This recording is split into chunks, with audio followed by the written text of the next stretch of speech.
6 years of hard training and actual battle experience in Spain and Poland had made the German army look invincible. But what about the British and French? First, let's take up the British. They started from scratch, but both at home and abroad, an army was growing. For not only Britain had declared war, Canada, Australia, New Zealand, South Africa, the whole British Commonwealth of Nations was also determined on victory over Hitlerism and all it stands for. And Britain had one weapon that was ready, the Royal Navy. Shortly after war was declared, it had swept German shipping from the high seas. And units of the British fleet were deployed at Suez, Malta, Gibraltar, in the Channel, and in the North Sea, blockading Germany. World conquest was impossible without running smack up against the rock called Britain. How to strike at that little island? That was the question. Between Britain and Germany stood not only France, but the little countries of Luxembourg, Belgium, Holland, Denmark, Norway, and Sweden. The people of these small neutral countries were peaceful, hard-working, and free. They knew they were in the middle and feared violation of their neutrality. Hitler knew this. He also knew that if they united with the Allies, they would form a solid democratic wall against Nazi aggression, and their conquest would be far more difficult. So before striking with his armies, he used another weapon, the propaganda barrage, to confuse, to make them lose faith, to divide and conquer. To lull the fears of the little neutrals, propaganda minister Goebbels told them Germany didn't want a war at all. It was Britain and France that caused all the trouble. Then it was Hitler's turn. In a speech on October 6, 1939, he made them all kinds of specific promises. To the Danes, he said, "We have concluded a non-aggression pact with Denmark." To the Norwegians, he said, "Germany never had any conflict with the northern states and has none today." To the Dutch, he said, "The new Reich has endeavored to continue the traditional friendship with Holland."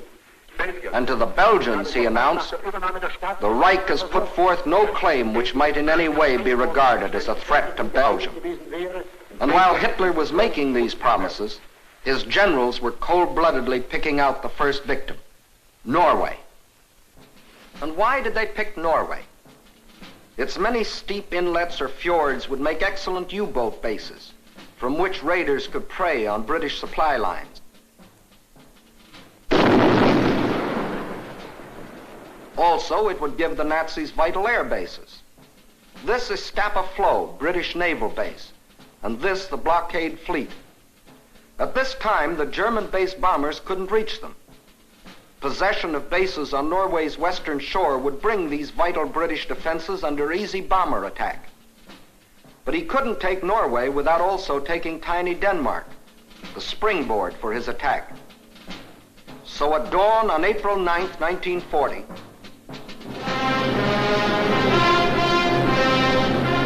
the German army rolled across the neutral borders of Little Denmark, and in a matter of hours it occupied the entire country. By nightfall, Denmark is erased as a nation, and the Danes go into slavery.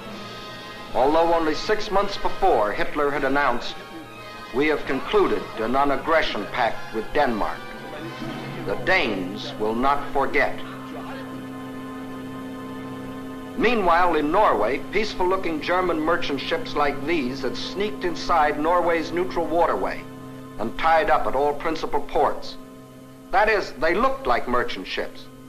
But if the Norwegians had had X-ray eyes, this is what they would have seen. The Trojan horse of ancient Greece brought up to date with new and deadlier weapons. At the precise moment that the Nazis overran Denmark, these quiet-looking ships sprang to life.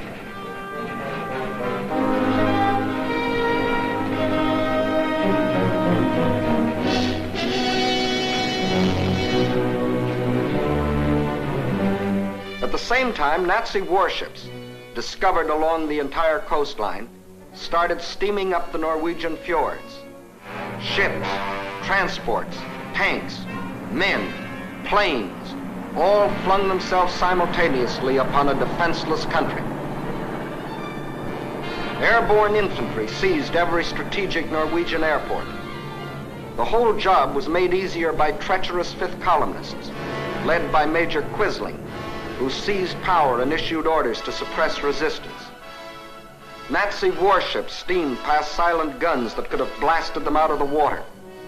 This was one of the most amazing acts of treachery the world has ever known. It brought Major Quisling international fame, making his very name synonymous with the word traitor. By the afternoon of April 9th, the Germans were in complete control of all 7 ports where they had landed in the morning.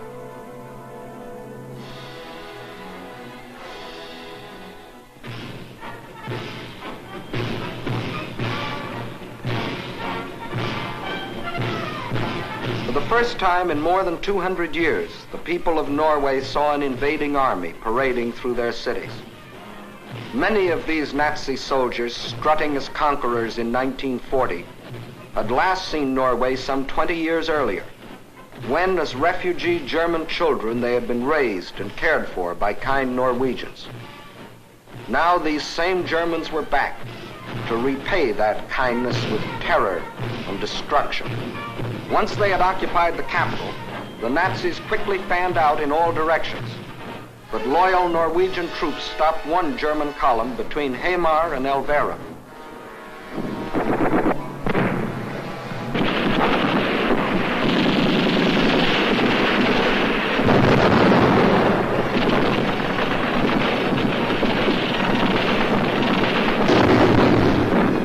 So the Germans brought up their bombers.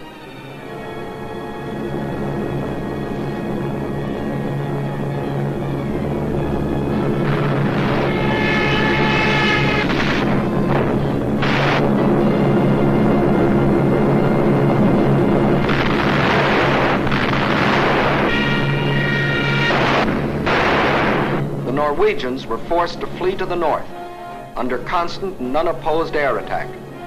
It was here that Captain Robert Lose, an American military attaché, was killed, the first American soldier to lose his life in this war. Meanwhile, the Nazis had spread all over the country. Small patrols occupied every strategic village. Parachute troops landed high in the mountains.